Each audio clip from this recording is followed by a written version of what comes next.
Professor Chandrasekhar M. Biradar, or CM Biradar for short, is an Earth system scientist, landscape ecologist, and green growth leader with 30-plus years of global impact across 50-plus countries. As the founder, chairman, and managing director of the Global Green Growth Community of Practices, he advances regenerative agroecosystems and climate-resilient food systems, advising UNFAO, Rainforest Alliance, PIK, and governments through science-driven inclusive solutions. Thank you so much. Much appreciated. And for this opportunity again, the seat and all the team there at Thrivability. The topic is about living surface infrastructure, or the topic given like a infrastructure became a vital forces. Of course, you cannot avoid them. And how to make that infrastructure is a living. So that's a big challenge for us. So today I'm going to talk about the living surface infrastructure for the thrivable futures and the science-led green growth pathway for the climate resilience, carbon neutrality, and net zero transition in the both rural and urban futures. And this is where we have been working on that transformation of the dead landscape to living landscape. And this is where one of the key things required for the sustainability. So why you need a surface living infrastructure? So that looking into the empowering the green growth, so at a grassroots level, whether it's urban, whether the city is a very urban, wherever people living and climate the thriving, we need to have a kind of a transition pathway. So infrastructure became a thrivable when it connects or reconnects with society, with soil, water, trees, biodiversity, and living in harmony with nature, and that leads to the climate resilience, right? So we've seen that a lot of the cities. Yesterday we have been discussing it the entire day on how to revive the cities and agricultural landscape so that they become more climate resilient and it can absorb the shocks of the climate extremes, whether it's a floods and drought. And these kind of the systems were vanishing slowly, and even small variations in the climate, you're not able to the buffer that. So this is why infrastructure the need must be evolved. A climate extremes are exposing the fragile and convincing infrastructure that used to have more concrete than removing a lot of this what we call shock absorbing soil sponge and the vegetations, and sustainably reduced the travel restore the foundation of the life, right? So this is where the SDG 9 a very powerful reminder for us when industry innovations are connected with the living infrastructure. So the building a infrastructure fails when the living infrastructure collapses. That's what the core the idea behind this and the framework. And this is where I'm living, the area here. And of course, the surrounding area, you can look at it, there's a very concrete building. And wake up in the morning, we can listen to the birds singing and peacock roaming in the street and harvesting the vegetable from the landscape. And that's what the real the infrastructure we are looking at it. And often people think that, okay, so we not have a space to create the plant a tree or create a garden or grow the creeper, and no space for the birds and wildlife in the both in the city and the peri-urban and rural landscape. I think that is not the excuse for us because of our entire survivability depend on their survivability. So interconnectedness should be reestablished. There is no excuse that, okay, I not have space, I not have money, I not have this one, then basically the nature is going to eliminate us as well in the human beings. So this way the real we need to build a living surface infrastructure. So work across the nearly 50 plus countries and especially agricultural landscape and almost all the continents. Really the doesn't matter which country it is. We are all the over the world we are collapsing in terms of when it comes to sustainable indicators, whether agriculture, whether urban, whether river ecosystems, whether the what we call mountain ecosystems, when we're a glacier to the oceans, ridge to reef, and we all where we're collapsing the landscape because of our unconscious or unsustainable living landscape. So it is very critical because of nearly 50% of the population living in the urban areas, very compact. Then multi-stacking the systems in the urban became more vital in terms of the sustainability and making the living infrastructure. and all the land, water, air, energy, and space that's become a critical, the Panchamahabhutas. So this is where the broken land system and a broken health system, health of the everything. It's not just about a human being. So this is what we need to restore. And this is where the surviving always moving away from the what we call when sustainable our living huts and the mud houses. We thought that that's not the right way. We started building the concrete and make it a better survivability. But in the imagination that, so that is the most vital, where resilient to the forces of the nature, but that is not reality. So that nature's hitting in the different way. So that's why you have to revive that a concrete into something a sustainable landscape. And this ecological overshoot demands the regenerative paradigm. You can look into all the out of the 9 atmospheric boundary conditions we are overshooting already. So this is where we need to bring back to the safe operating space where we can reduce that all the impact coming within the circle. That's what the Potsdam Institute of the Climate says, even Rockstone talking about. Everywhere we are going outside the boundary conditions, so to revive and bring it back within the existing boundary condition. This is where the tree-based food systems to the functional landscape. We talk about where often we think they look at the rivers. It's coming from somewhere. No, it's coming from the landscape where we are growing something, right? So this is why I'm putting this picture is the top and bottom. The often agricultural landscape and agriculture neglected, and we try to restore the river without looking at agriculture. And at this moment, when I grown up in the small village, and in the last 30-40 years, the same stream we were used to drink by bare hand directly, those are vanished. And you often try to restore the rivers without looking at the landscape where the catchment, where the water rainfall falls, how they can seep into the soil, they can come as a stream and they become a river, and that reach to the the estuaries. So this is where a strong levers of the net zero and One Health outcomes, they're interlinked. A perennial system behave like a forest but feed the people, and trees, crop, animal restore the carbon, water, biodiversity in the nutrition one system. That's where when you bring the biodiversity into the landscape, and where the crops, livestock, trees, and soil sponge and web of this life, they come together. This is where we can restore the living surface infrastructure. And that is where the functional agroecosystems cool the landscape. Like a 4% green cover like this, you can reduce 1 degree temperature. And then at least 50 to 60% of the rainfall that go into the subsurface flow, they become into the seepage, become a rivers and perennial streams. So this is where the production follows functions. That's what we need to look at it as a framework. So that's where the redefining the from the passive build assets to living systems. Look into the gray approach, like a core philosophy is reduce the harm and improve the mechanical efficiency towards the restore the life foundations and regenerate ecosystems. Surface function, the passive spaces that absorb heat and set the storm water. Because look into all the cities, why cities become suddenly the flooded, and then it's become next day become a heat island because of all the waterfalls that's become a surface runoff and go away from the city. And we build the large pipelines to bring the drinking water and utility water to the city, and that where for the cities like Bangalore, we are sitting here, and most of the city's waters goes away.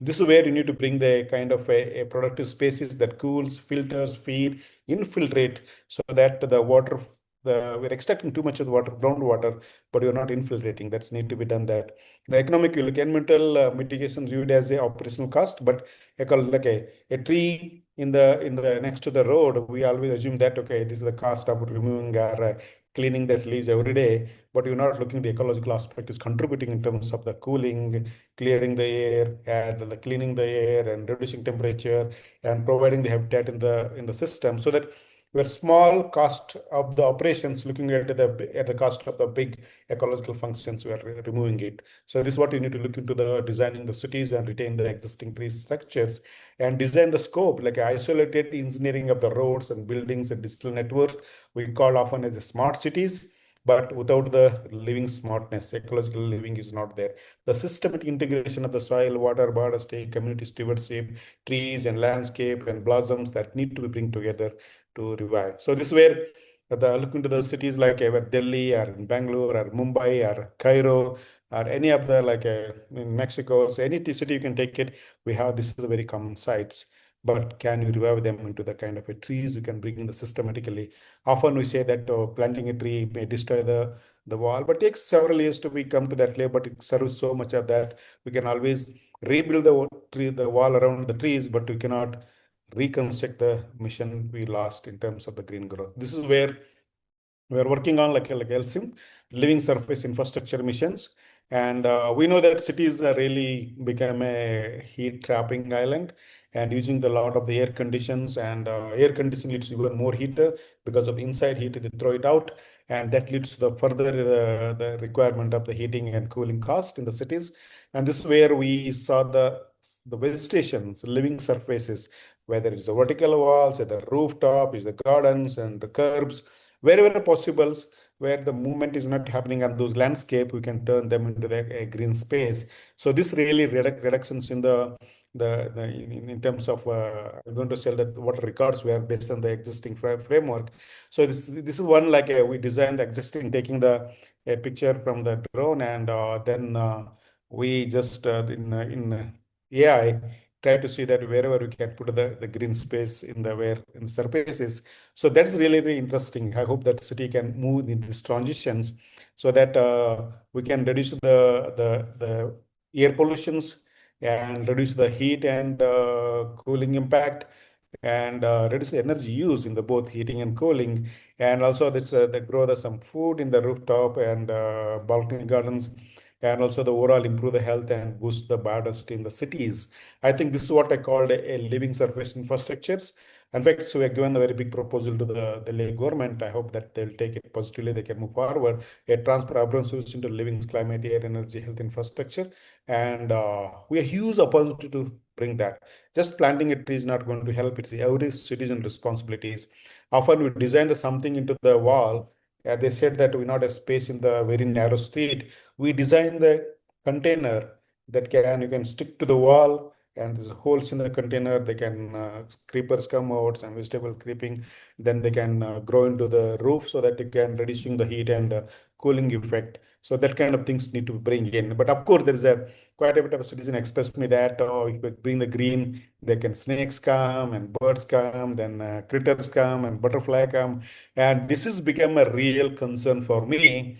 As a children's side, we take into the wilderness. They think that I don't know, they wanted to go home. They want to the safer faces, space required. So there's disconnections between the nature and the people is really widening.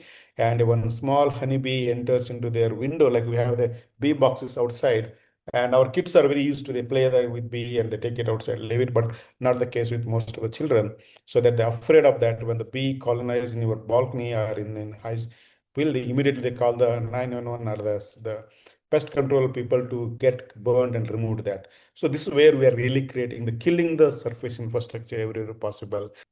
We need to look into where else you can do that. Another thrivable urban surfaces, living surfaces, rooftops. Like we design the so many things. How best you can make it. You can look at the entire the cities. Doesn't matter which part of the world. 90% of the surface is unutilized. That is most productive surface in terms of the very scenic beauty you can create it. You can harvest the solar energy. You can create into the kind of a pergola, and we can harvest the rainwater. So much of the surface like that, the 100 kilometer area of that's Bangalore, we are not using it. 99% of the surface is left used, unused. And then living biofilters, we have to bring into the cities, the roof and buildings, walls and balconies and street and the flyovers. Yes, we were because the entire city is putting so many flyovers, they're creating the multiple story, and that can be utilized as well. So these are the real anatomy world. You have to look at it, and this is where in our one of the apartment next to the where I'm living here, and when I see that one, the beautifully that the designer did a very nice the building roof. They put some pergolas, but no one was planting the tree there. Then I went to the management and asked them that one, okay, we will create some surfaces for you. You can, why not you can go and enjoy the greeneries. They said that we'll take care of that. Then he said, okay, at least we can come together, do it that, and bring the awareness.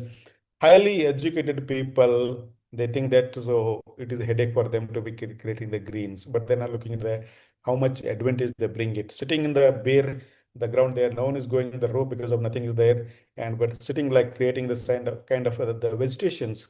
Then also they said that, oh, there's a peacocks come, monkeys come. Then I said, why do you need to grow the only vegetable? You can grow the so much of the herbs and medicinal plant that deter them, even like insects and mosquitoes, and they can stay green. And even like the gyroscopic and low maintenance plants are there. You can to bring it. So it takes long time to convince the highly educated people. For I can go to villages, I can tell the farmers and tribals, you tell that they can immediately can do it. But difficulty is that we're highly educated people, they're moving away from the nature. This is one of the real concerns. We need to look at it. So biophysical urban cooling is very, very, very critical because of the established ecological mechanism, turning the passive structure into the active cooling system that mitigate the urban heat island effect. So much of that because of the 4% of the green cover, it is 1 degree temperature.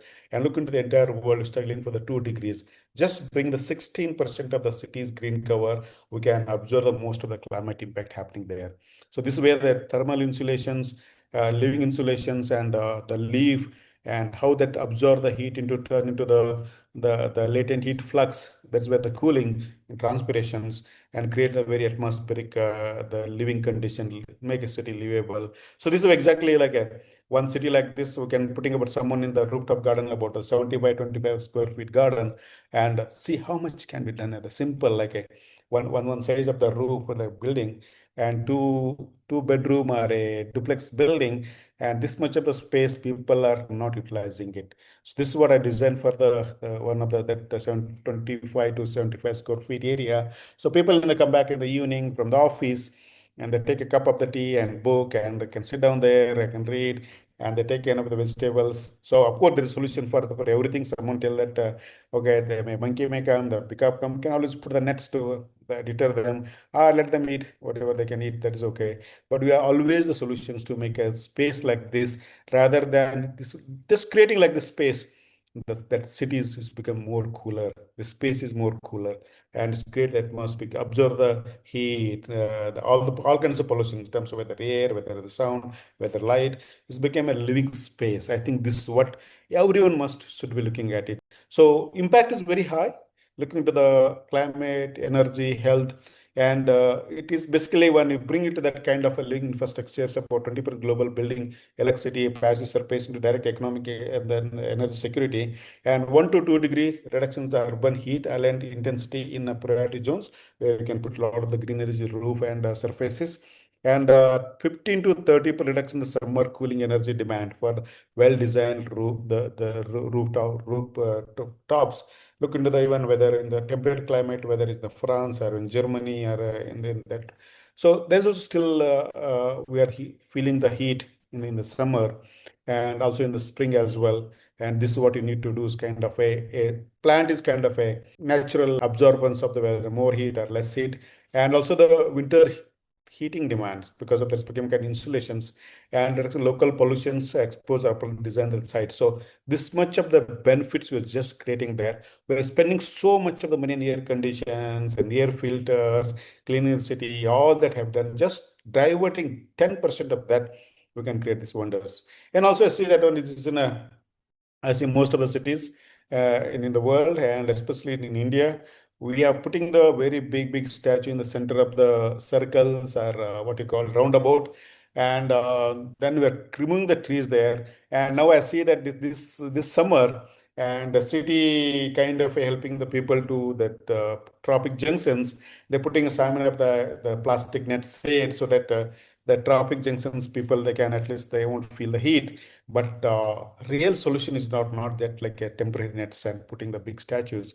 That all the city circles. I'm requesting all the people watching the seminars take into your the cities and municipalities and your neighborhood and tell them that to plant a tree in the city centers, in the circles and roundabouts where the traffic junctions people can stand there. So of course you can put the statue or whatever the memory you wanted to put that one beneath that tree, rather removing the tree can do just is one impact is going to create so much of the circles in the every junction of the cities. You can round about, you can plant a tree, big tree that cover the over massive area that can help in the make a circle living. So this is where the grassroots level is not just about looking at the one other side of things. It has to be done at every level, is whether rural, whether peri-urban, urban, so that regenerative pathway to revenue generative, right? Like I was discussing yesterday with a very large scale tree planting program by our very humble the lawyers and justice people.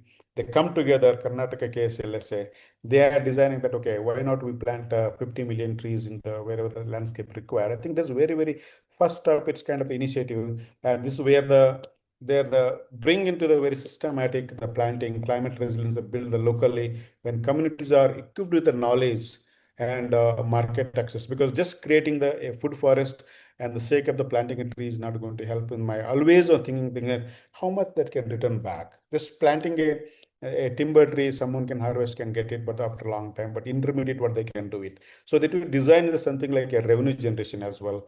Like we're designing the city level or urban and peri-urban and village level food forest, and that revenue they can help the families maintaining that greenery so that they can no need to pay anyone them, so that they can themselves they keep it growing in terms of food. So green growth fly is very simple. Living surface roof and saving energy and green job creations include local economy, and that should be in the loop like urban the living surface infrastructure mission, what I called LSLIM, and peri-urban agroecology, tree-based systems and agriculture, and healthy living and healthy feed, way we grow the food and consume it, dispose. I think they should be interconnected each other. So that's where the a living landscape, closing the urban rural, a circular loop can complete, so that right now, we think about the food security is about only the urban people, but often we forget that it's also people living in the rural landscape. One who grow the food often suffer the food security because of they have to sell everything to the in terms of the money. I think we have to balance the system. So the loop, when the soil is healthy and farmers are healthy, landscape is healthy, then only city people are able to get the healthy food. I think that one everyone should understood that. That's very infrastructure. So this is the we need to look into the site specific. You cannot do the everywhere everything. So that we are looking into the tech driven satellite data, drone, IoT, whatever things is there, can designing what plant can grow where, site specific interventions, vulnerable populations is there, public assets are there, and where you can have the kind of a high vulnerability grounds are there. We have to look into those aspects so that we can design in such a way that keeping the a natural landscape viable as much as possible. So that this required a kind of a awareness. I think so. About several years ago, we did this like a restoration camping framework, and going to village and village, putting the landscape restorations, bringing the youth and youth clubs and people who go in the morning walking and meditators, and bring them as a kind of a the force behind that, so that they became a kind of a the going back to their villages. We did about like the hundreds of these camps sitting there in the same the riverside or lakeside, bring all the people there, teach them what is the nature camping, why they should take care of, why they should part of it, so that then they can go back to villages, they create their own group of the village restoration communities. That's really the game changer. And now they help so protecting their own village forest and their own city greeneries, then helping working with the forest department, local authorities, come together. If the plant is dying, someone go and report it. So that awareness is required. That's happening. It's really creating the green space there. So that is it's everywhere. It's not just about like a, often I see that rural greening to the urban greening, and often just example giving like the graveyard. Often think that it is a very nasty place and no need to go there. But creating a garden in the graveyard, we call it a Shantivanam, so that is where you can peace really comes. So like that, you have to build the every possible ways from rural to landscape, every possible, even agriculture landscape. A lot of the degraded agriculture landscape. This is the field looking at about a few years ago. and not much growing that. You can transition from the monocropping cereals to the tree-based agriculture, and people coming then adopting that. They see that so resilience is there and that adaptation. Then also it's not coming to the only just urban, even like where we're living, even small space is there that you can create a very beautiful the infrastructure. And this is where in front of, I'm just sitting there in front of their house.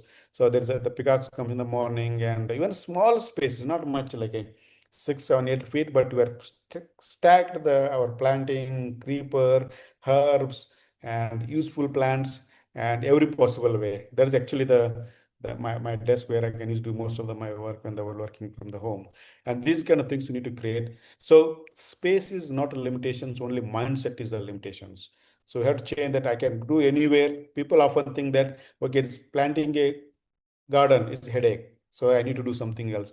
Then they're ready to go to the gym. They spend time there, but they not want to do that. So these are the kind of things you need to transition from the where the our energy need to spend and make it a living. It's not just for ourselves. This small little garden, it's helping the so many people to be enjoy, removing the soreness and people the animals to come. I think this kind of the infrastructure you need to build upon, and we try to, because so much of the diversity is there. Any landscape, whether temperate, tropical, subtropical, and the coastal, were different assemblies of the species. Problem is that we try to bring the few examples, try to grow everywhere. That's where the fails. We need to identify locally adaptable species, and we can think that as a the design aspect, so that we can least the problem with restoring those skins. So look at that's like the green space here. Everywhere sitting there in from small aquarium to the window, we can see that kind of the greenery is required. That's really what to create a future of the cities will not be secured by the connecting alone. Transferring life require transferring landscape. It is not just about the cities. As I said that every landscape, you have to bring it back to natural, a thrivable system, its own, not like a external forces. So that garden we created, that you not hard to spend any time there. That's they know, because assemblies and how the mutual relationship and companions, the planting, that all that really make a things is really go. So that we have to bring a surface, the stuck infrastructure. It's not just about a concrete, steel, or the cement, or wires and Wi-Fi, but it's a plant, it's a life. We have to bring it every possible way. So from the dead dirt, or from cement dependency to living abundance to living um, the infrastructure. The most advanced infrastructure of the future will not be the one that only moves people, data, and goods faster. It will be the that help life generate faster. That's called a living surface infrastructure. And this way we follow the production follows functions. Let's leverage the science, technology, diversity, local intelligence, indigenous knowledge is very important, and wisdom to restore the lost glory of our Bharat. As I was talking about the one of the lecture earlier, and so the healthy living and the planetary health. I think this is what we need to be, the help to restore the landscape. So I hope that is what my time. Thanks very much.